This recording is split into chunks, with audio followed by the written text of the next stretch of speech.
So one of the biggest complaints I hear from people when it comes to the struggle to live and work deeply in an increasingly distracted world is that they don't feel like they have enough time to accomplish the things that are really important to them. Maybe, for example, you want to master some sort of difficult new skill in work, which would then allow you to switch over to freelance work, which would then allow you to work 8 months a year and take the other 4 months and travel the world and surf. Or maybe you're trying to get back in your non-professional life into excellent shape. You want to start competing again in amateur athletic competitions, but you just don't have the time. These key moves that could really unlock a deeper life, you just never feel like you have the time to actually get them done. Today, I want to talk about how to fix that problem. All right, so what I'm going to do is identify 3 what I call time destroyers. So forces you might not be aware of that is sapping your ability to find time for important priorities in your schedule each week. We'll explain how they work and then offer concrete advice for how to combat them. All right, let me just say before we get going, a lot of these ideas actually come from my new book, Slow Productivity. If you haven't gotten this book, you probably should because it goes into more detail on a lot of the stuff we're talking about. All right, time destroyer number 1, overhead tax. See, one of the biggest things that's making your schedule difficult is not the work you're doing on your projects and commitments. It's the administrative overhead generated by those projects and commitments. Now, what I mean by administrative overhead is the emails, it's the instant messages, it's the meetings, it's the quick check-ins that surround your work on your projects and initiatives. These are the things that grab your time in a way that is much more destructive than just, say, concurrent hours spent cranking on a particular problem. So when you have enough overhead tax, so that you're working on enough things to each generate overhead tax, when you have enough overhead tax that it crosses a certain threshold of your day, so a certain percentage of your time now is just servicing projects instead of working on them. There's a threshold I call the excessive overhead threshold. When you pass that, disaster follows. Your work becomes mind-numbing, it becomes fatiguing, and it becomes exhausting.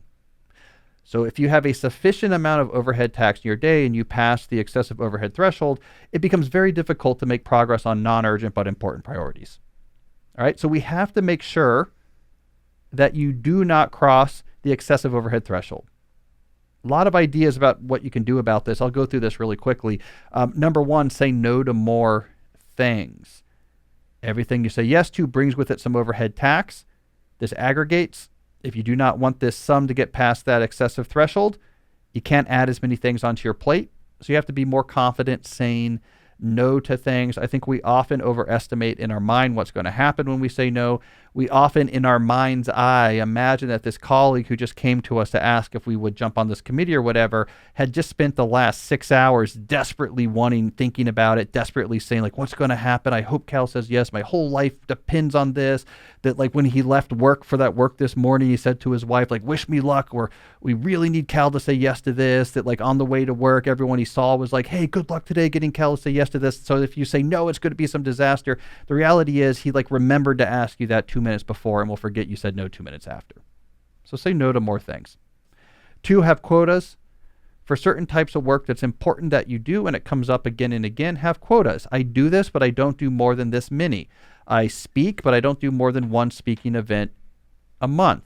I do reviews, but I don't review more than 4 papers a semester. I can join working groups at my company, but I only can be on 1 working group at a time. So you set quota. So you're still doing the things that are important, but you're not doing too many of them. Because it's very easy. If you say one of these activities is important, it's easy then to never say no. Because you say, well, wait a second. It's important that I sit on working groups. It's important that I review papers. So how can I say no? And then you say yes to so many that the overhead tax overwhelms you. So quotas is a way to still do the things that are important, but do it at a level that is reasonable. A big idea we've talked about several times now on the show, and I really detail in Slow Productivity, is differentiate between projects that you're actively working on versus projects that you're waiting to work on. So these are the things you've said yes to. But among the things you've said yes to, only designate 2 or 3 to be actively receiving your attention. Everything else you're waiting on. Only tolerate overhead tax for the active projects. You'll do emails and meetings and calls and make progress. The other things are waiting. And when you finish one of these projects that you're actively working on, you pull in something new from the waiting list. So you may have said yes to 10 projects, but only 2 or 3 of them are generating overhead tax at the same time. So you don't have to say no to people, but you can prevent tripping over the excessive overhead threshold. Now, the key is if someone tries to generate some administrative overhead for something that's in the waiting queue, you just say to them, oh, I'm not working on that yet. In fact, you can point them towards your queue, put it in a shared document. Here's the things I'm actively working on. Here's the ordered queue of things I'm waiting to work on. You can see exactly where you are in that order. And as soon as it gets to the top of the list, I'll pull it over and I'll let you know. And we can have calls and meetings and we'll take care of it. But I only do overhead on the stuff I'm actively working on. So it's a way that if you can't say no, you can still reduce overhead tax. Finally, here's a new idea. Consider dedicating different roles to different days. A lot of people in their job implicitly have multiple roles that they do. There's maybe some managerial role, there's a project lead role, there's a role they do with an unrelated responsibility around client management. That you have multiple roles at your job. Professors often have roles as researchers, teachers, and service-oriented department members. These are like different roles with different types of work.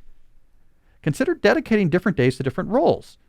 Oh, Wednesday is my day. I work on this role. So I'm only dealing with administrative overhead related to that role on this day. A lot of professors, for example, will make the days they teach days that they dedicate entirely to the teaching role. So they'll answer emails and have meetings and get into it, but they don't engage in administrative overhead related to their courses on the other days. So by just consolidating administrative overhead to particular days, you prevent any one day from having everything fall on your head. Again, you're kind of hacking the excessive overhead threshold here. You're not reducing the number of things that are generating overhead, but you're preventing all this overhead from hitting you all at once. All right, time destroyer number 2, schedule fragmentation. So we often think that the key resource for getting things done, for making progress on things that are important to us, is the amount of time we have available to do it, right? So you would think what matters is when I look at my week, and I've already got a bunch of stuff scheduled, so I should just count up the minutes that are unscheduled. And as long as I have enough time there, I can dedicate that to making progress on non-urgent but important priorities, the stuff that you need to make your deep life deep. That's not the right metric, though. Once you understand how the human mind works, you realize the right metric is actually non-trivially length blocks of undistracted time. That is the key unit that transforms the useful progress. You give me an hour of uninterrupted time, I can make progress on something. You give me 6 10-minute blocks that are highly distracted and in between other things going on, that's useless to me. That doesn't add up to the same as having 60 uninterrupted minutes to actually work on something. So the actual the fragmentation of your schedule matters just as much as the amount of free time that you actually find in that schedule. So the problem, why do we end up with schedules that are fragmented? Well, we tend to have no constraints on how we schedule things. If there's an incoming request, we typically think about this as, here's the game. There's an incoming request. The game is won if we can find a time that works for both of us. So any time that is currently free when an incoming request comes in is fair game for scheduling that request. As a result, you're essentially simulating a random distribution of meetings and appointments on your free time throughout the week. It's as if, for example, you put up a big calendar on your wall with a space for every free hour, and you started throwing darts at it, and where those darts hit is where you're putting meetings. You're getting a sort of uniform distribution, to use a statistical term. Well, the thing about uniform distributions is you're unlikely to have lots of long swaths of uninterrupted time, right? Because things are going to be more evenly spread out. So if you have no constraints about how you schedule things, you're going to really fragment your schedule. And so the free time you do have is going to be highly unusable. So what's the solutions here? One, you have to constrain that spray. Do not make every free minute equally available for scheduling meetings. You need more constraints on it. There's lots of ways to do this. Here's one way. I don't schedule meetings during the first 2.5 hours of the day. Okay, now you know that time will always be free for making progress on things. Here's another way. I don't do meetings on Mondays. So now you know your Mondays are going to be free. Here's another thing. This type of scheduling, like this type of meeting I'm commonly asked to do, I only do these on these afternoons. This type of thing I'm often asked to do, I only do them on these days, right? Another way to constrain spray, and this is another idea from Slow Productivity, is the one for you, one for me model. For every hour of time I schedule for a given week, I will immediately find another hour to schedule to protect. Therefore, there can't be any more than a 50-50 ratio of free time to schedule time. And more importantly, because you're scheduling free time blocks of equal duration to the meetings you just scheduled, they're not fragmented. If I schedule a 90-minute meeting, I'm protecting a 90-minute uninterrupted free time block. So it right away gets rid of the fragmentation. You can, of course, adjust that ratio. For every hour of meeting, I do 30 minutes of protected time, or you could go the other way. For every hour of meetings, I do 2 hours of protected time. It just depends on how much free time you need for your job. The final thing I'd recommend here is post-meeting processing blocks. So it's not just about, is the time, a large block of time free? It's also how undistracted are you during that time? A big source of distraction is, I had this meeting till 3 o'clock. I have another meeting at 4. And I'm trying to work on a non-urgent but important priority in between. A common problem is I go straight from that 3 o'clock meeting into that free time to try to work, but there was a lot of things discussed in that meeting that need to be processed. There's things I committed to do, there's tasks I need to get on my task list, there's follow-up emails I need to make, and that's just sitting in my head, pulling at my attention while I'm trying to work in this one free hour I have on something that's non-urgent but important. Even worse, let's say you stack 3 of these meetings in a row, back to back to back, and then you have some free time and you're going to make progress on a important project there. Well, if you stack these meetings back to back, the commitments and information from the first meeting stays in your head as you move to the second meeting, which those commitments then mix with those first ones as you move to the third meeting. And now by the time you're leaving these meetings, your brain is calling uncle. It's like, oh my God, there's all of these things we're trying to keep track of. I'm so stressed. And you know what you're going to do? Your brain's going to be like, let's just go check email. So the easiest thing you can do to reduce the distraction impact of meetings is to add 10 to 15 minutes on your calendar to the end of every meeting. So, typically you don't need a full hour for meetings. Just tell people, let's do 45 minutes, make the last 15 minutes of processing blocks. You can just easily schedule the full hour.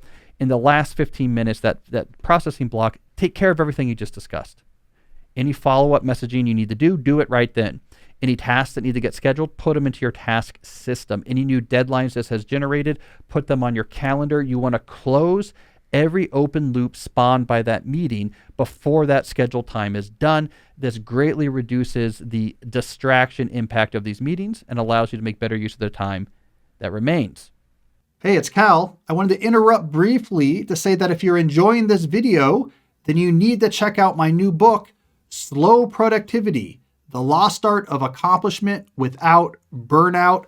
This is like the Bible for most of the ideas we talk about here in these videos. You can get a free excerpt at calnewport.com/slow. I know you're going to like it. Check it out. Now let's get back to the video. All right, time destroyer number 3, hive mind collaboration.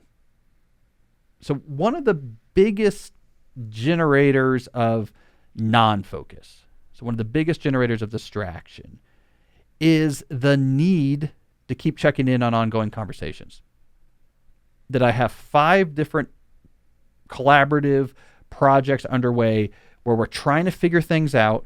It's relatively time sensitive, and we're figuring this out with back and forth email messages or back and forth Slack messages. Once I have an ongoing time sensitive back and forth digital message exchange, I now have to check those channels all the time, because I need to see your next message in time to respond to it, so you can respond to that and I can respond to that, and we can finish this issue before the day is over. And now you've destroyed your ability to make work on important things. Because every time you have to check that chat channel or inbox, you're inducing a context shift, you're seeing distractions that are unrelated to what you're working on. Your brain is going to go in 10 or 15 different directions. It's going to run out of steam quickly. All right? So we can reduce some of this with our first idea, which was reduce the number of things you're working on. So there's just less things generating email. Sure. We can protect time like we just talked about. But 3, for the things that remain, the work that we are doing, it is ongoing. It is an active project. Find better ways to collaborate that don't require unscheduled messages that you have to read and respond to quickly. You have to think about unscheduled messages that require responses as a productivity poison. It's the same as someone coming in and making you take a shot of whiskey in terms of what is the impact going to be over time on your ability to actually concentrate and do good work. You really have to think about it that way. All right, so how do we get rid of unscheduled messages that require urgent responses for the projects that we have to work on? Well, here's a few ideas. Number one, I talk about this all the time. You need office hours. You need regular time most days. Your phone is on. You have a Zoom room open. Your office door is open. Anything that requires a moderate amount of back and forth, something that's going to generate like 4 messages that you're going to have to exchange back and forth that day, just tell the person, grab me whenever it's convenient at my next office hours. I'm here, and we'll figure it out, right? This is not about reducing the total amount of time you spend talking about things, right?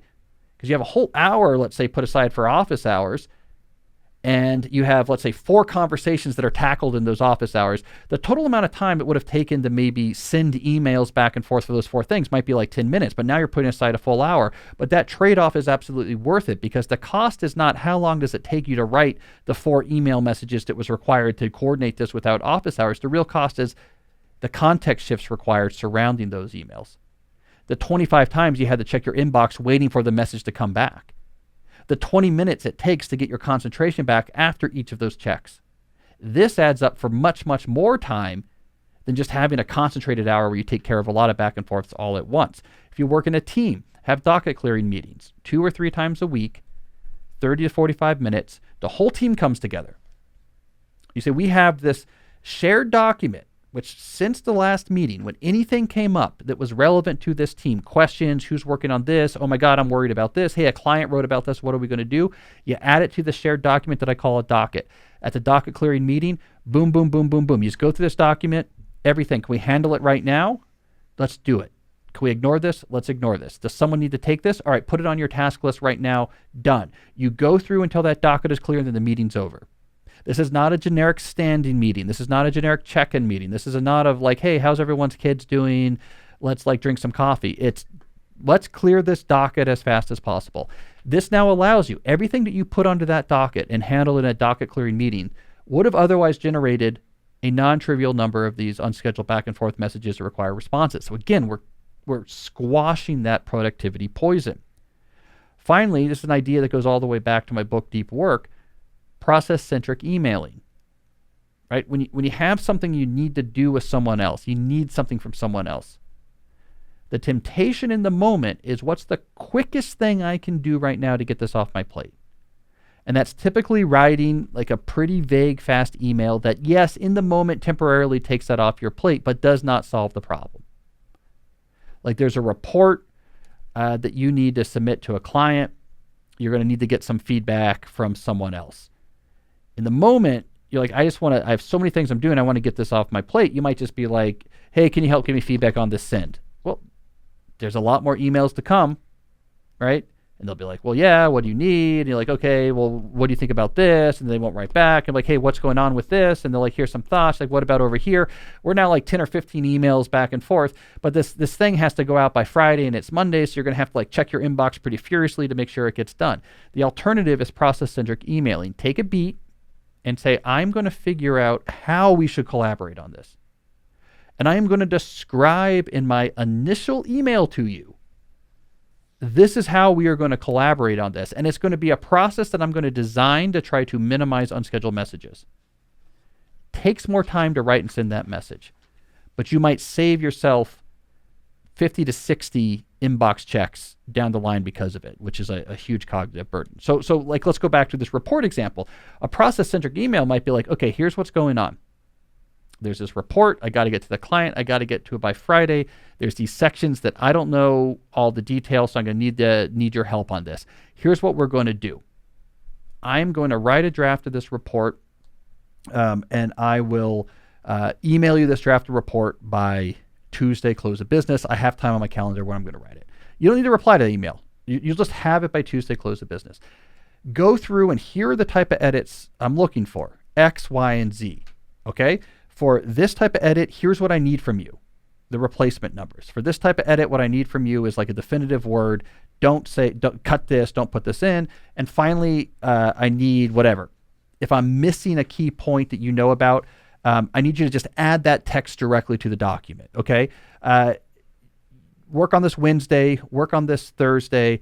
I'm going to assume whatever version of this document is in this, put in the shared folder, I'm going to grab that at the close of business Thursday, and I'm going to do my final edit.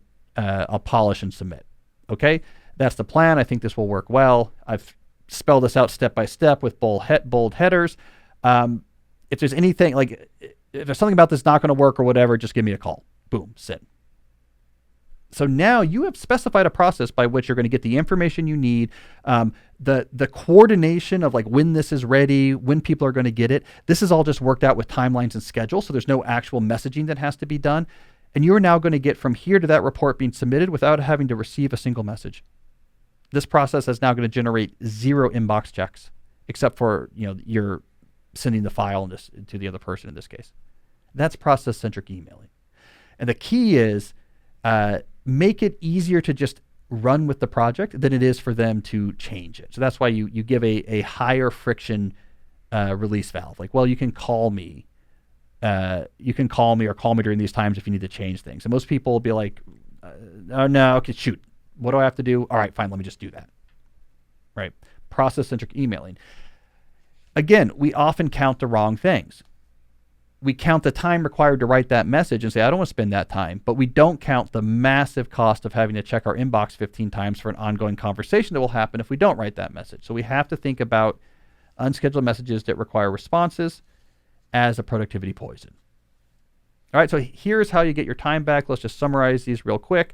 You got to minimize overhead tax. If you have your overhead tax crosses an excessive threshold, your ability to do anything but react and be stressed is impossible. This is a critical threshold. So you have to reduce what you're working on, consolidate what you're working on to keep that tax under the threshold. 2, you have to defragment your schedule. If your schedule is too fragmented, you just don't have enough undistracted time to actually make progress on what matters.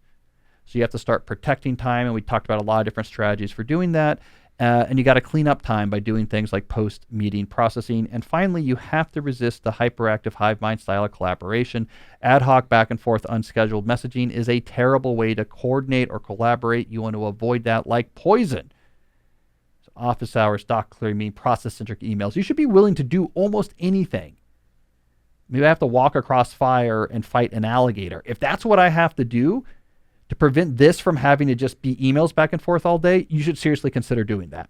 That's how much you should fear having to have unscheduled emails be something that you have to deal with all day long. All right, so that's how you find time, right? It's not always a dramatic change has to happen to your circumstances. Your same job with your same responsibilities can have a vastly different subjective impact on your sense of free time to make progress on non-urgent things, depending on how you approach it. Work on those 3 time destroyers, and that schedule is going to feel way more expansive. There we go. Time destroyers, Jesse. You're big into schedule fragmentation in terms of dedicating writing time in the mornings, right? Yeah, that's a big thing I do. Is I protect writing time in the morning. I just don't do things in the morning. And then once you have a rule, it's pretty simple. Now here's the thing. We imagine, like when it comes to things like constraints on when we schedule meetings, we imagine 2 things that are false. First, people like to imagine the scenario in which everyone else says yes to every suggestion. That everyone else you work with, when the boss says, hey, can you meet on Tuesday morning or Thursday afternoon, they always say yes. And that you're this huge outlier because you say, well, that time doesn't work, but how about these times? Here's the reality. People say no all the time. They have busy schedules, right? Finding a meeting time often requires several different options. So it is not unusual or noteworthy that you're saying, well, that time doesn't work, but these times do. It doesn't seem obstinate. It doesn't seem like you're non-available. No one's noticing. All right, 2, the other scenario that people invent in their mind is that the various people who are trying to schedule things on your calendar throughout the week, like, hey, can we meet? Can we jump on a call? All get together. And they have a big whiteboard with a picture of you on it, and there's yarn going from it to other things, and they're tracking really carefully, like, when did you get when did you get a no from Cal? What about you? And they're staring at this and they're smoking pipes and they're like, I don't think he's doing meetings in the morning. And then one of the people stands up and says, how dare he? And then like another person in the corner, sort of like Quint from Jaws, when he's sitting in the corner, says, I say we go get him. And then they're all going to come and get you. That no one is tracking. No one knows. They're like, they're all day long. There's meetings and yes, no, and trying to make things work. They don't know. They don't see the patterns in your no's. They don't care about how you organize yourself. Now, the flip side of this is don't tell people. No one cares. Don't make them care. For God forbid, don't write a Tim Ferriss autoresponder. Don't try to explain your scheduling philosophy to everyone that comes through. Don't preemptively, defensively be like, I don't meet on mornings, and here's why, because you bastards are taking up all my time. Then you're giving someone something to react to. Don't explain it, just do it. No one's paying attention to you. As long as you're offering plenty of times to have meetings, they're not going to notice patterns about the times that you say no. All right, well, we got some good questions about this type of stuff, but first, let's hear from a sponsor. This message is sponsored by Greenlight. Look, as your kids get older, some things about parenting gets easier. I now have 2 out of my 3 kids who can just put themselves to bed. They can brush their teeth, they can floss, they can bathe themselves. I spent like the last decade brushing kids' teeth, and I'm only down to 1 that I need to do this. So that's great. Some things get easier. Other things, unfortunately, don't, like having conversations about money.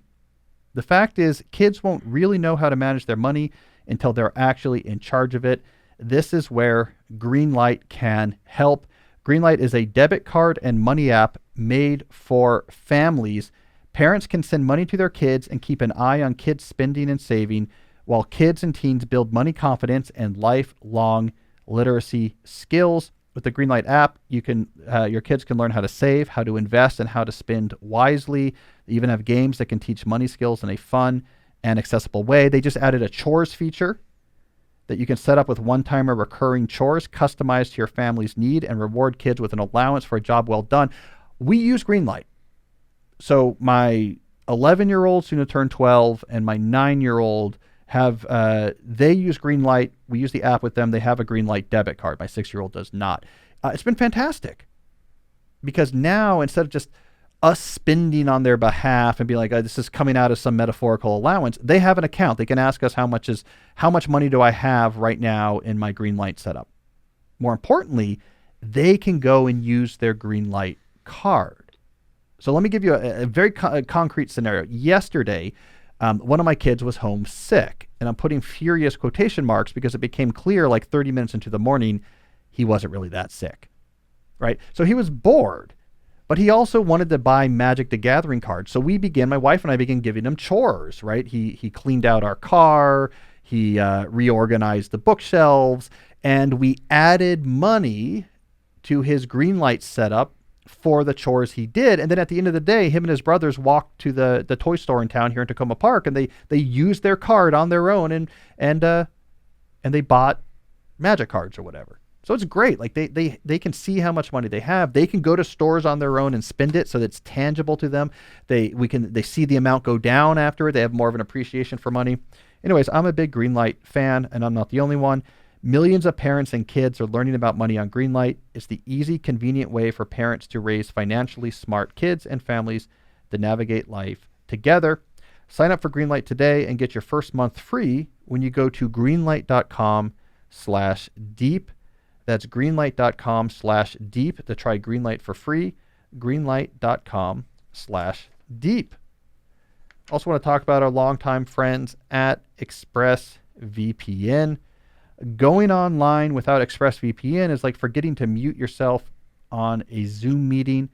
Do you really want your coworkers to hear all the trash talk that you're doing about the backgrounds behind them? Or like here you go in and go into the bathroom, while you're on the call. No, so you got to mute it. But going on the internet without a VPN is kind of the same thing. You're exposing a lot of yourself to the world.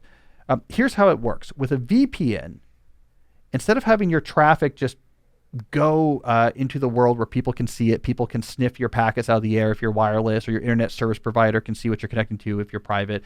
With a VPN, you say, no, I'm going to mute my traffic by encrypting everything all the services and sites I'm trying to talk to. I encrypt those messages on my computer. I then send them to a ExpressVPN server, which then unencrypts them and talks to the site and service on your behalf, then encrypts the response and sends it back.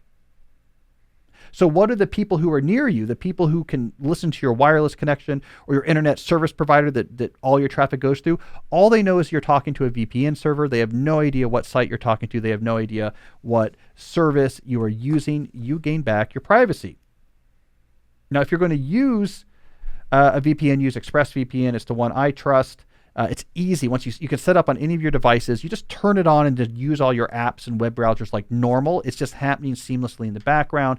They have servers around the world, so wherever you are, there's probably a server nearby that you can connect to. They have a lot of throughput bandwidth, so the connections are fast. You don't even know that you're using it. They're very highly rated because it works well. All right, so you got to use a VPN, and I suggest that you use ExpressVPN. Again, your phone, laptop, tablet, and more, it'll work on. Number one, it is rated number one by reviewers like CNET and The Verge. So protect your online privacy today by visiting expressvpn.com/deep. That's expressvpn.com/deep. And you can get an extra 3 months free. expressvpn.com/deep. All right, let's do some questions. First question is from the Newportian Scrum Master. In episode 318, you discuss how knowledge workers should consider taking breaks during the week because they're paid for creating rather than cranking. Do you have any insight on how these principles might apply to a Scrum Agile development team? In these frameworks, the team as a whole sets goals for the end of a sprint. Well, if run correctly, Agile should be very compatible with these ideas of having some variation in your day, even being able to take a multi-hour break without it being a problem. Right? The reason is when you're doing a sprint in an Agile methodology like Scrum, you're focused on one thing. Hey, we're working on adding this feature to the software, and that's what we're doing. This means you don't have the 7 or 8 ongoing initiatives that are each generating their own hyperactive hive mind collaboration, which often ties people to need to be connected all the time. No, you're just working on one thing. So you're not tied to, I need to be in like my inbox or chat channel all the time dealing with 10 things. But if you're just working on one thing, how many hours a day can you actually like really be working hard on that thing? And it's not 8. In my book, I think this was in my book, A World Without Email, I talked about this methodology called extreme programming, where you pair program, you sit 2 people at the same monitor, and it's full out concentration. And they can only get like 5 hours of work max. And at first they talk about these organizations, how their new employees have to go home and take a nap. It's that mentally exhausting. Like if you're really giving something your full insight, it's really mentally exhausting. So this idea that like from 9 to 5, you're sitting there locked in writing great code is just not realistic. So if you're sprinting, so you're only working on one thing, and this thing is hard, you're going to have to take some breaks to titrate your concentration. It really shouldn't matter if like 2 hours in here, you're not working on it. Now, if your sprints are so tight that there's no time to do that, then your sprints are too tight. Like a good sprint, we're all working on this thing. We're working on it hard. It's not taking up every hour of the day because that's impossible. Then we get it done and we move on to the next thing. So I think Agile done right should be very compatible with some of these slow productivity ideas. All right, what do we got next? Next question is from Joe. I'm working on my thesis, holding a student job, and learning the local language as I'm not a native. I also have to do household tasks. I find planning my days a major challenge. My supervisors are scattered, and so things can be unplanned. I also find that after 6 p.m., I'm usually too drained to study or focus on any additional tasks, including cooking dinner. How can I better structure my days? Well, Joe, you need to move your thesis work to first thing. This tends to work very well.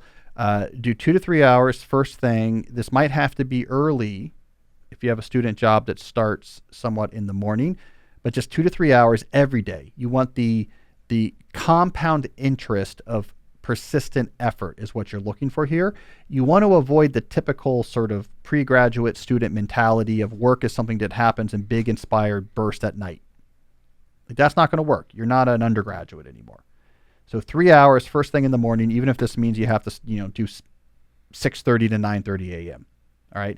Make very persistent progress. With your disorganized supervisor, have a weekly meeting set up, and you take the reins of organizing these meetings. You come to your advisor, Here's what I'm working on now. I'm going to deliver you this draft by this meeting, and then here's the notes I need from you for the next meeting. You basically just have to organize their life for them. This is common with academics. Like sometimes you have to just organize their life for them because they themselves are too disorganized. So you want to take you want to take out the critical path just waiting for the supervisor to be more organized. So you're working in the morning, you have your job, then you need a really crystal clear schedule shutdown ritual. Work is done. Now I'm in non-work time. You got to treat that psychologically very different. I invented the shutdown ritual in response to working on my doctoral dissertation, because it really has a way, just being in the middle of such a complicated long project, it really gets its hooks into your mind, and all your mind wants to do is keep thinking about it. So it's really important to have the shutdown ritual. Now your evenings are just non-work time. And what do you want to do with your non-work time? Well, I guess you could just like sit around and do nothing. But what you're going to find is if you've really shut down your work, like, I don't know, like I'll make an interesting dinner today, or I'm going to go like for a walk, or I'm going to like tackle this task today. You get kind of like a clean slate when you psychologically transition from work to non-work time. There's a classic book about this, Arnold Bennett's How to Live in 24 Hours a Day, which came out in the early 20th century, where he basically argues you have 8 hours of work, you have 8 hours of sleep, treat your 8 hours in between as like a different life, like that you're a gentleman patrician that just has landed, you're a landed gentry, and you just have to, you can control what you want to do with your time, and like treat it not as recovery from work, but as like your time to whatever, read poetry. You know, he had pretty kind of elitist ideas of what to do at that time. But you treat that time, if you can shut down your work, that's like really interesting time. You can do some chores, you can do some restorative stuff, you can do some exploration, and really I would say, balance those two things really well in the evening. Chores plus things that are restorative and interesting. And that begins to like really change your sense of the evenings to like something, again, that's like regenerating and rejuvenating you, and not just psychologically as this time to recuperate. Because honestly, work on your dissertation, student job, this is not the salt mines. It's also not, you're not like in the Apollo mission trying to save Apollo 13. Like, your mind will be okay.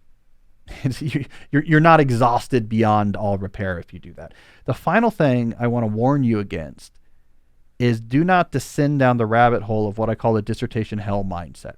There's a whole sort of online sub-community for various reasons that I have a lot of theories on, but I don't want to get into. For various reasons, they want to recast the process of working on a doctoral dissertation as some sort of almost like impossibly demanding, traumatic, terrible experience. And they egg each other on online about how terrible it is. And this is death for motivation. And it's also misguided. It's not that hard. All right. Trust me, there's much harder things in life. There's much harder jobs. So avoid the whole dissertation hell sort of subculture out there. It's like, this is you're working on this. It's a few hours a day. Take your time. You don't have to finish it this month. You know, it's going to take the time it's going to take. Compound interest of accomplishment. Get that done first. Do your job. Shut it off. Treat your evening as like a completely different life. Balance restorative and regenerative and fun with chores. I think you'll be fine. Jesse, I used to go down that rabbit hole back when I was writing just for students. And there was this really strong online dissertation hell community. And there's so many weird things going on psychologically with these people. I mean, they had to somehow cast this thing. And most of these were people who were like full-time doctoral students writing a dissertation on like no particular deadlines or timescales. I mean, this is like probably the easiest year of all their life to follow, compared with the difficulties of like a real job, a family, health issues, whatever. And it would just insistently try to recast this as if they just arrived at the gulag, you know, and like it's survival every day. Or like they're trying to, you know, again, save the Apollo 13 from, if they don't figure out how to like get the carbon dioxide scrubbed, Jim Lovell's going to die or whatever, right? I mean, it was a whole crazy subculture. So these had to be on blogs because it was all blogs. Yeah. Yeah. So I'm assuming, you know, I don't use social media, so I don't know. I'm assuming it's worse. It's probably worse. Yeah. And it's probably on TikTok, which is probably worse. But yeah, back then it was blogs. All right. Who do we got next? Next question is from Raphael. I have two questions about the calendar. First, what is the best frequency to check it? And second, what is the best tool to do it? Desktop screen, phone, or print it out? Use an electronic calendar. When you check it, you just look at it. Like, there's nothing tricky here. Tool's not going to help. You're checking your calendar. There's two major occasions on which you're checking your calendar. The first and most frequent is when you're building your daily plan. So if you subscribe to multi-scale planning, every day you are building a plan for your day. I suggest doing time block planning where you're actually giving every minute of your day a job as opposed to going through your day in a reactive methods. Hey, what's next, or what do I want to work on next? I keep my daily time block plan on paper. I sell my own time block planner. I use that. I have boxes full of them. Okay. But you can do it on whatever format you want to use it on. So when you create your daily time block plan, you are transferring things on your calendar onto that plan. So any meetings or appointments that are on your calendar, you are drawing physically onto your time block plan, and then you're blocking all the remaining time as well. So you're checking your calendar when you do that. Also, when you're doing your daily plan, the other thing you're going to check for on your calendar is deadlines. I'm often a heavy user, I use Google Calendar, of making use of all day events, which just show up at the top of your day, not as like on a particular time. I use those for deadlines and reminders. Hey, deadline for getting this done today. I have like a book quote due today. Make sure the deadline for filing the reimbursement forms is today. So when I'm building my daily time block plan, I see those deadlines on my calendar. So I make sure in my daily time block plan, I've blocked off time to deal with them. I don't need to see my calendar again for the rest of that day because I now run my day off of the daily time block plan. The exception, of course, if during the course of your day, let's say you're checking you have a block, or you're checking your email and you're trying to set up a meeting with someone, well, yeah, then you'll go to your calendar to find what time's available. But I transfer from my calendar to my daily time block plan. I run my day off of that. The other context in which you're going to check your calendar is every week. When you make your weekly plan, you look at your calendar for the whole week to get a sense of what time is free. During your weekly plan, one of your primary goals is to try to put aside time on your calendar for important initiatives that aren't already on there. So you're like, okay, I really want to make progress this week on my book. Where do I have free time to work on my book? Why don't I protect that now on my calendar by putting pre-scheduled appointments to work on my book? Now that time is protected, and when I get to those days and build my daily time block plan, I'll see them and integrate them automatically. During your weekly plan, you'll probably be frustrated that your schedule's too fragmented, so it's also a good time to try to defragment your schedule. So as you look at your calendar for the week ahead, you might be like, you know what? Thursday morning is great. Like, I don't have stuff until noon, and it would be a great time to like tackle this big important project, except I have this like coffee out of office across town at 10 a.m. That one thing is making Thursday morning unusable. I'm just going to move that coffee. I'm going to move that coffee to drinks because now I've unlocked 4 consecutive hours and I can get this important thing that's in my strategic plan, get this done, right? Or you say, I got these 3 meetings. I could probably consolidate those because it's the same people. We set them up at different times, but it's the same people and it's eating up this afternoon. Why don't I just tell the people, let's just make the first meeting a little bit longer, and that's going to free up a 2-hour block there. I kind of need that because I want to fit this other thing in there. So in your weekly plan, you're not only surveying your calendar, but now you're kind of playing with it a little bit, trying to make it better. So you're definitely going to see your calendar at your weekly plan. You're going to see your calendar every day when you build your daily plan, and you'll see your calendar when you're trying to schedule things. All right. In terms of checking it, how you check it, there's no magic here. It's a Google Calendar. You look at it. Yeah, that's not a big deal. All right, what do we got next? Next question's from Bob. I'm motivated by your monthly book updates to read more. I have multiple jobs and sometimes just don't have hardly any free time in a given day. On these days, does reading for 20 to 30 minutes actually do anything? Well, first I'll say reading is good. So read, have a reading habit. That's what's important. What that actually means in terms of number of pages read or number of books finished, that depends on a lot of things. That depends, for example, on how much free time you have. It also depends on what you're reading, right? Like, I read at a much slower rate than, like the typical sort of book club reader that reads primarily like what is this is like a major driver of books in this country. Like, what novel is like making waves and being recommended as a good novel? right? So like what I call book club readers. Like everyone all the book clubs in the country are all going to read The Vaster Wilds because it's been told this is a good book. Like fiction is often much faster. And you could go through a lot of those books. I read a lot of nonfiction. This is slower. I'm reading a book right now on settler colonialism. This goes slower than reading like the I don't actually know the Emily Henry book or whatever, right? So don't get too caught up in the number of books. Get caught up in am I a reader, am I not? That being said, here's what I want to say. Like I'm busy, right? I have a few jobs, I have a bunch of kids, etc. A lot of volunteer positions. I do a lot of stuff. I read 5 books a month, right? I don't think much about it. I'm not doing heroic or exceptional efforts to find time to read those books. What are the 2 things that seem to matter the most for reading quantity for me? Pick books in the moment I'm super, super psyched about. I have a very eclectic reading list. You hear it every month on the show. It's because in the moment I say, this is a book right now. I'm like excited about this idea. So I want to read this right now. Or I want to know more about this. I'm jazzed about it. I'm going to read this. When you're excited about a book, you read it more. And this is different again, I think, than like the book club model, which is everyone says this is the new good novel, so we all have to read this now. That's a fine relationship with books, but it's different than the way I do it. I read primarily nonfiction, and it's because I'm interested in this idea right now. Oh, wouldn't it be cool to know more about it? It's relevant to the things I'm working on. I'm excited about the book. Okay. 2, I don't use social media.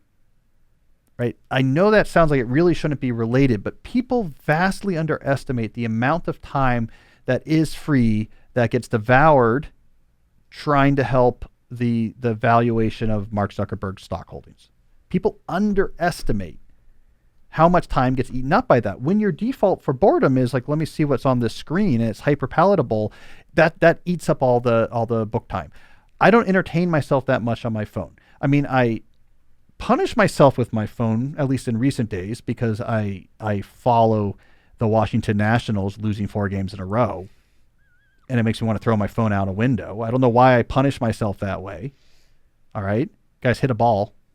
But I don't have social media on there. I don't watch YouTube on my phone, right? So my phone is pretty boring. You have more time than you think then. You're like, I'm just going to read a little bit while I wait for my wife to get ready. We're going to go out. There's like 20 minutes. Oh, I'm just going to read a little bit. That adds up. At night, it adds up. If you're looking at your phone at night, that's like 2 books a month right there.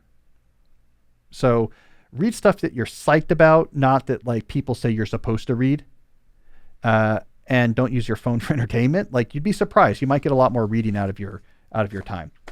It's true. The only thing I do in terms of like thinking about my 5 books a month is, I don't like to finish too fast. Like if I'm kind of done early, I'll slow down or maybe switch to a bigger book to slow down. Like the only thing I do is actually slow myself down because sometimes in the summer I'll read 6 or 7 books, but I don't want to kind of get in the habit of that because I worry that I'm just going to raise like my expectations for how much I'll read. So I'll slow myself down, but I really don't think a lot about. I just kind of get there. I guess a lot of the books go by pretty quickly too. For instance, the Nuclear War book. That's a fast book. It seems. Did you read it? I'm in the process. It's fast to read, isn't it? Yeah. I read that in one day. Yeah. Yeah. So some of these books do go fast. Some of the more intellectual ones go slow. We'll talk about it whenever we do the next book update. But I've been working on this for 6 months. A 600-page, no, it's 550-page ethics book, and it's just like. Ethics as in? Just like literally, I'll get into it later. But anyways, this was read 10 pages a night 6 months later, like as a meditative act. And like 6 months later, I was done with that. So some of these books go a little bit slower. But Neil Stephenson fiction books, those take me a while. Yeah, they're fast. The pages read fast, but there's so many damn pages in the book. He does not. That guy likes to write. He gets into them. Yeah, those take a while. All right, let's see here. What do we got next? Slow Productivity Corner. Ooh, all right, everyone. Slow Productivity Corner is where we have 1 question per week based on ideas from my new book, Slow Productivity, The Lost Art of Accomplishment Without Burnout. Mainly, this is just an excuse for us to play our much-loved Slow Productivity Corner theme music. Let's hear that music now, Jesse.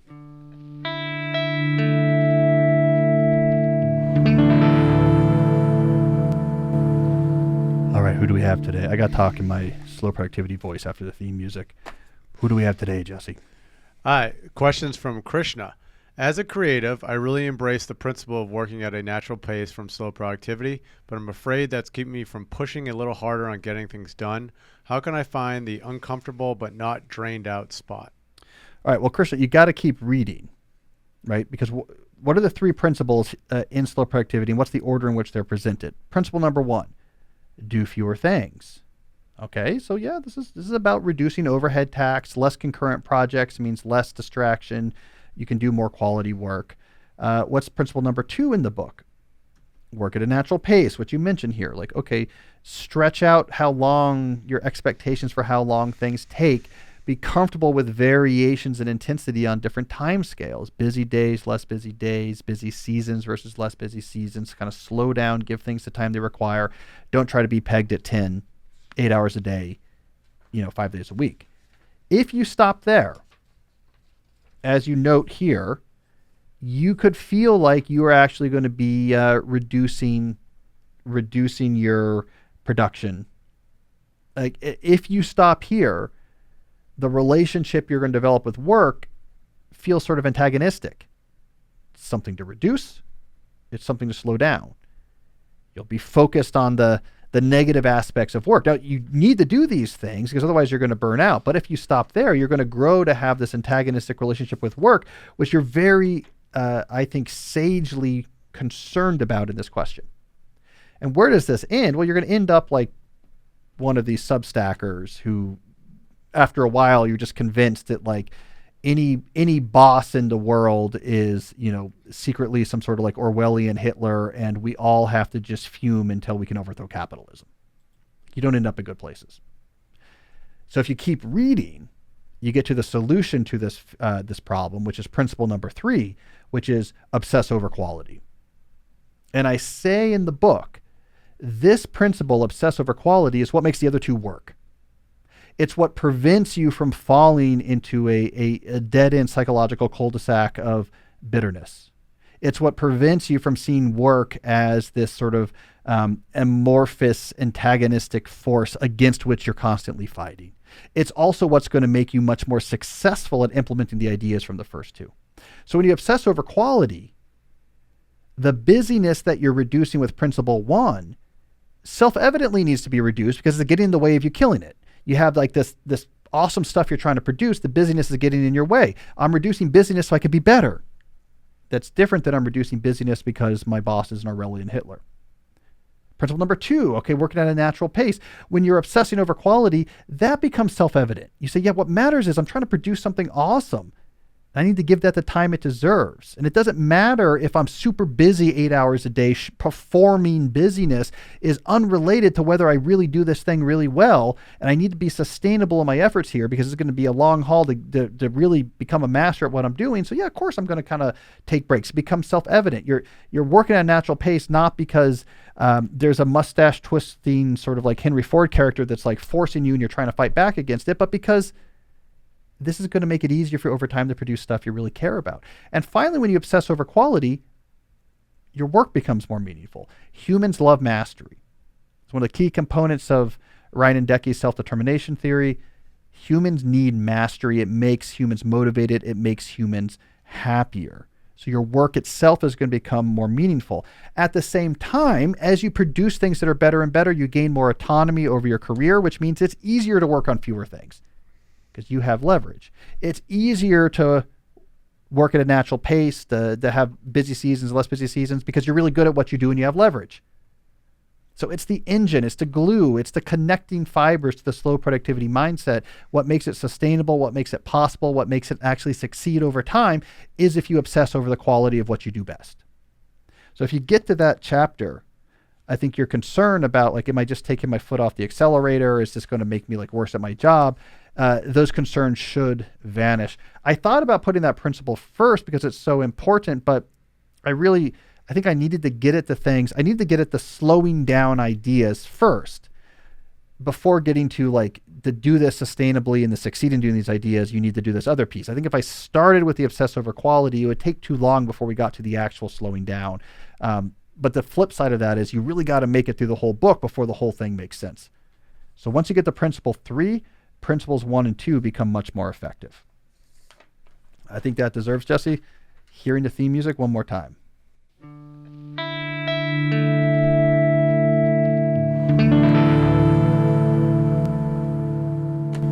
All right, do we have a call this week? Yes, we do. All right. Hi, Cal. This is Emily from Seattle. I'm a big fan of your work. Thanks for everything that you do. I'm curious your perspective on different types of deep work in the same day or in the same week. So in my situation, during the day, I'm an organization development and change consultant. So I'm dealing with leaders and teams in some kind of large-scale change. And there's a good amount of deep work with that, whether it's sort of dealing with conflict or, some kind of really intense situation, or whether it's just, thinking really hard about what the next step in the plan is. And then in the evening, I write and play music, and that's a really important part of my life as well.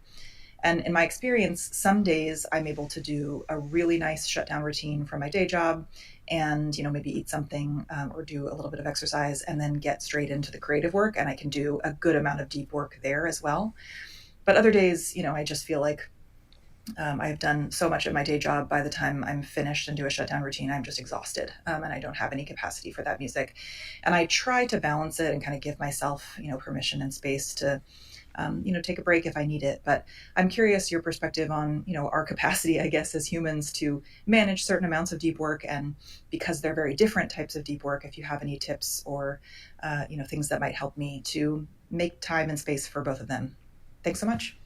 Well, it's a good question because it pushes back against Arnold Bennett's model. I talked about earlier in the show, Arnold Bennett, the cultural critic, late 19th century, early 20th century, wrote this book called How to Live on 24 Hours a Day. And he argued, look, you work for 8 hours, right? He was writing this at the beginning of something like the birth of sort of like the London white collar commuter class. Like it was kind of the first time in history you had people who lived in the London suburbs and would take the train in. They would work in buildings and take the train back. And he was saying, okay, that takes 8 hours. Then you have 8 more hours that are yours. And you can treat those 8 hours as if you were the landed gentry who, would come up with things they wanted to do with their time and read poetry and fox hunt or whatever. And he's like, you're as free as them during that time. Take advantage of it. Now put aside, it didn't cross his mind that there could be like domestic work to do here because he was writing for men and figured that would all be taken care of. But put that aside, his argument was you should be able to do in your second 8 hours a lot of really deep, interesting, personal, creative work unrelated to the 8 hours you did at the office. And he pushed back on the myth that like the office work was going to exhaust you. He's like, no, your brain wants to do stuff. It doesn't want to not do stuff. I think what he was missing is that jobs weren't so deep back then, right? You would take the train, you would go to your office. I don't know what you were doing in like 1920s London white collar work, but you were probably writing on paper some things and there were some meetings and it was, it would seem glacial compared to today's pace. And the amount of actual like deep thinking that was probably happening in these jobs was minimal, right? It was like, I'm looking at these spending reports and with my fountain pen, like crossing things off and I'm going to pass it off to Willoughby and we're going to have sherry with lunch. So I think there was a lot more mental reserves than we have today in a job like yours, which is really hard. All right. So I'm in a very similar situation. So I kind of have good news, bad news for you. I'm in a similar situation in that I have kind of multiple things I do that require deep work that I try to balance through. All right. I do exactly what you do. Like I have found when I have non-professional deep work, the very best way to transition from work to non-work is psychologically shut down routine, batten down all the hatches, close all the loops, followed by physical, some sort of big exercise. So you have psychological transition, physical transition. That's like the best you can do. And I try to do that almost every day. I exercise at the end of my workday. That's when I do it. It's the best transition I know.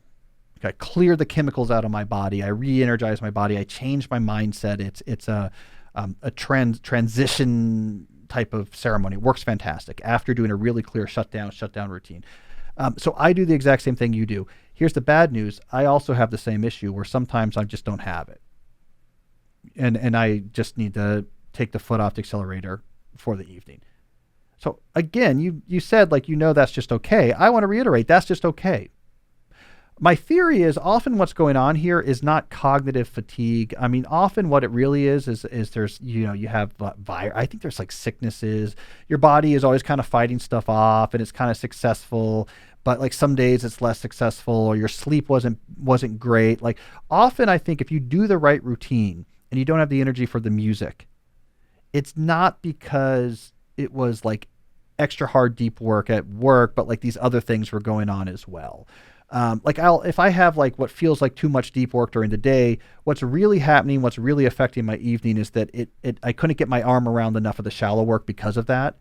And I do my best to close the loops, but I feel sort of behind, and that's kind of stressful and that drains me. So there's all sorts of subtle reasons that can pull your ability to do a second shift of deep work. So I think you're doing absolutely the right thing. Be organized during your workday, close loops, do exercise, and then do your best with the time that comes after. And it's okay if some days that's deeper than others. It's all about the long game. Things are adding up. So it's like good news, bad news. Good news is I know exactly what you're talking about.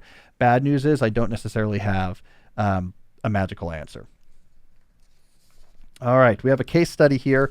It's where people write into the show to talk about their personal experience, putting the type of things we talk about here into action in their own lives. If you have a case study to share, you can send them directly to Jesse at calnewport.com. Today's case study comes from Omar. Omar says, I am a high school teacher and would like to share how much the shutdown ritual has been helping me.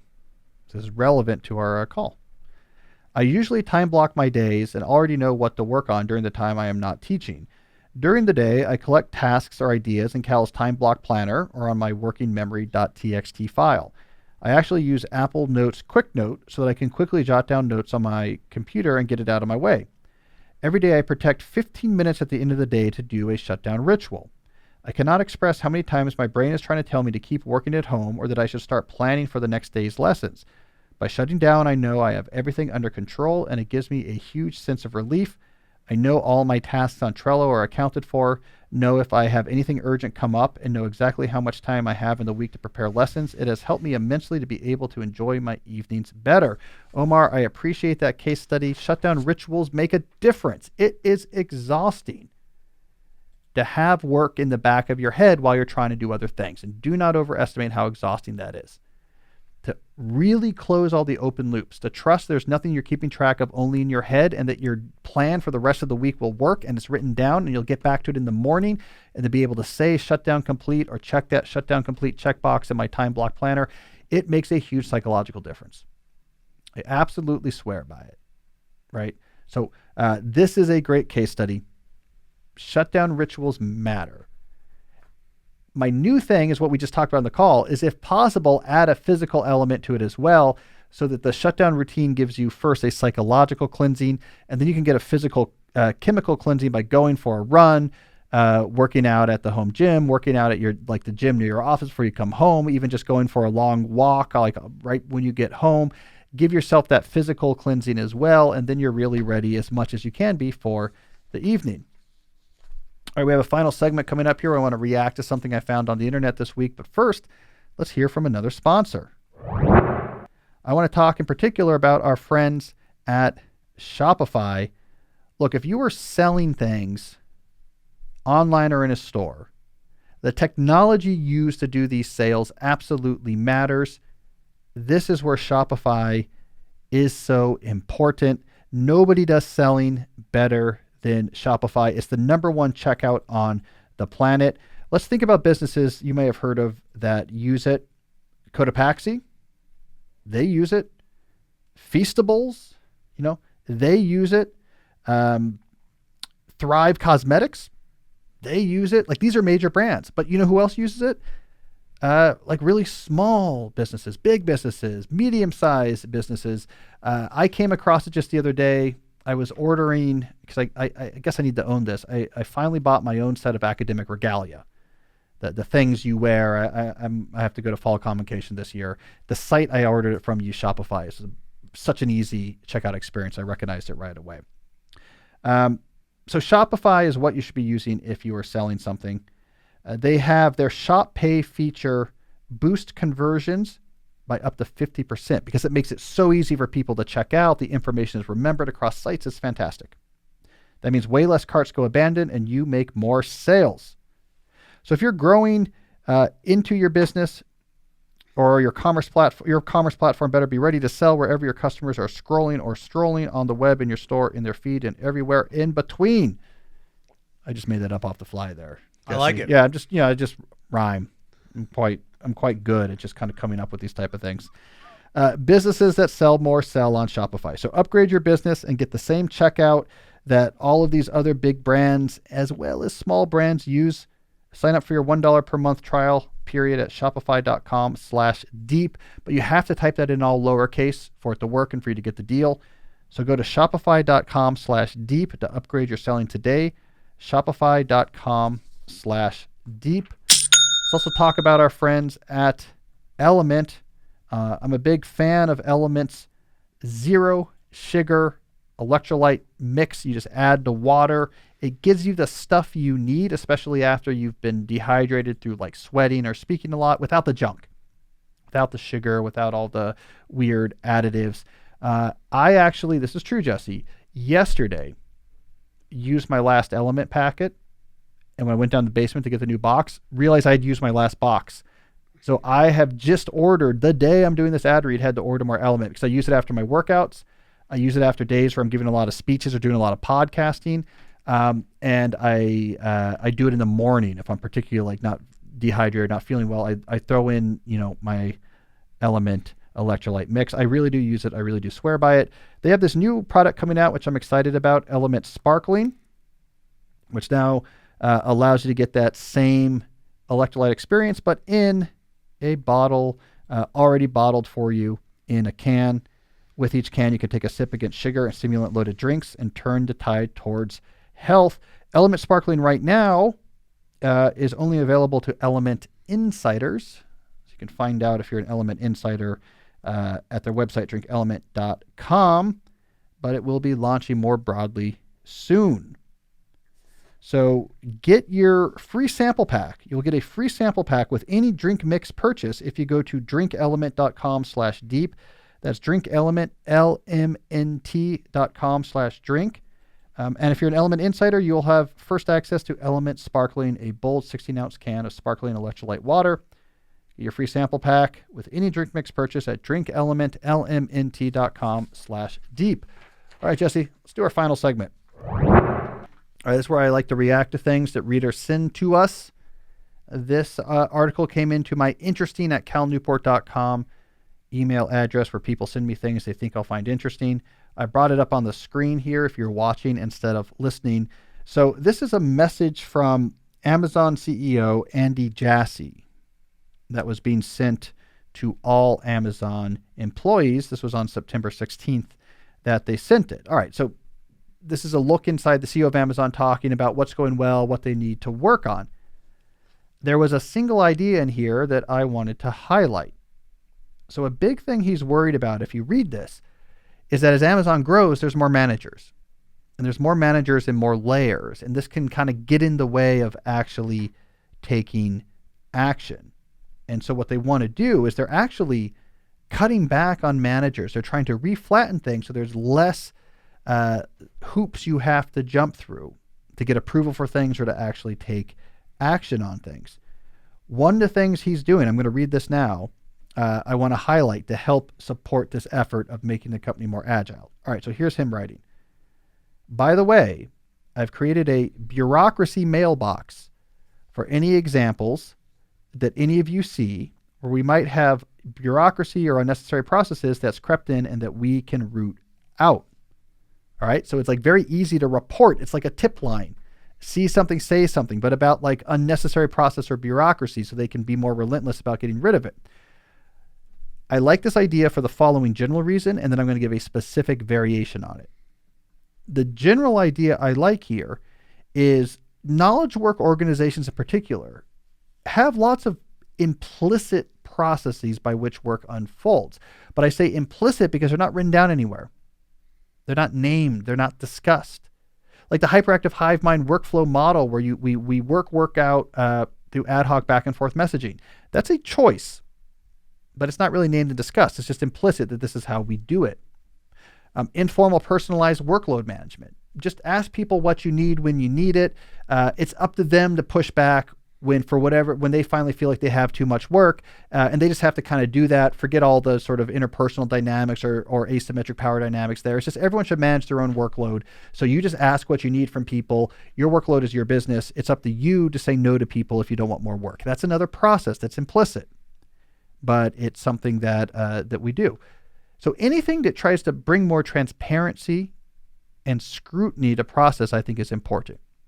When you have to actually name, describe, and defend the hyperactive workload hive mind, you begin to see there's some creaks there.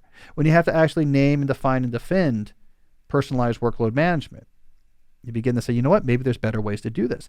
But you don't get to these better ways until you've actually named and talked about the ways that are actually happening right now. And in the absence of naming them, we just think of like the way we work as being synonymous with work. We have a hard time having the professional imagination to see that it could be different. Here's a change I would make, though. In a lot of organizations, especially that aren't as big as like Amazon, the issue is not bureaucracy. The issue is not the hoops they have to jump through. The issue I always point out is attention destruction. Right? These like unnecessary context shifts. What are the things that happen during the day that require me to change my attention from what I'm working on to other things? What are the things that happen during the day that reduce my ability to do the 2 or 3 things that I do that are most valuable to the company? It's like an attention destruction or attention poison mailbox. That's what I would want. Like, hey, CEO, I had 7 non-urgent email conversations I had to kind of keep up with today, and I could get nothing really done. No hard thinking could actually happen. Like, hey, CEO, I'm averaging 4 meetings a day. My average like uninterrupted max size uninterrupted time block per day now is like under 60 minutes. And yet my primary job is to write white papers, and it's really making that hard to do. That's what I would want reported. And I would want my CEO to see again and again, report after report of like, my God, my people's ability to just put their mind to the work of producing value is being heavily diluted. What do we do about this? And then solutions come in. You have to have this mindset of there's existing processes. Here's what they are. They're bad. Here's alternatives if you're going to fix this problem, because the solutions are almost always less obvious, more complicated than what we do by default. We aren't going to stumble into the better way of doing this work. We have to sort of move the whole, if I'm going to use some physics analogies, we have to move the whole configuration of our work system to a different phase, right? We're going to have to make an energy quanta shift. And that requires a lot of energy input to shift to this new stable condition. It's just the same, and I'm sure you're all thinking the same thing right now. It's just the same as like electron orbit levels. I know you're all thinking that. But it takes a certain amount of energy, right? Often non-trivially, to sort of move an electron to a next orbit level, but then it's in a stable, once it's there, it doesn't take energy to maintain it. It's stable there. So like the switch from one stable configuration to another takes a lot of energy input. Most of knowledge work organizations are in like a particular somewhat degenerate stable configuration. They can't just like easily move out of. It's typically based on like low friction and flexibility and risk reduction. But there's other configurations that if you can move to, other ways of working and collaborating and talking and meeting and communicating and workload management, there's these other configurations that if you could just get your organization there, they'll also be very easy to maintain, and they're better. You're going to produce better work and people are going to burn out less. But to get there, someone has to put a ton of energy into that system. And you're not going to do that unless you know exactly what you're doing right now and what's wrong about it. You're not going to do that unless you get the 500 messages in your attention poison mailbox you set up as CEO, and you're being drowned in this. You realize like, oh my God, this is terrible what we're doing. You got to know and name the problem. You got to understand its magnitude before you're willing to put in the magnitude of attention and energy required to fix it. So I think it's a cool idea what's going on in Amazon. I would adapt it to focus less on bureaucracy and more on attention destruction. But I like this general approach. You don't know what to fix if you're not talking about what you're currently doing. All right, speaking of fixing, I think we can fix the fact that this podcast is now ready to finish. I don't know if that makes sense, Jesse. It's not as good as my improv in the Shopify ad, where I just, just was riffing. I was just riffing. I guess I burnt out on that ability there. Anyways, that's enough for today. Thank you everyone for listening or watching. We'll be back next week with another episode. And until then, as always, stay deep. Hey, if you like today's discussion about finding more time, I think you'll also like episode 239, which was titled On Stress and Time. You'll enjoy it. Check it out.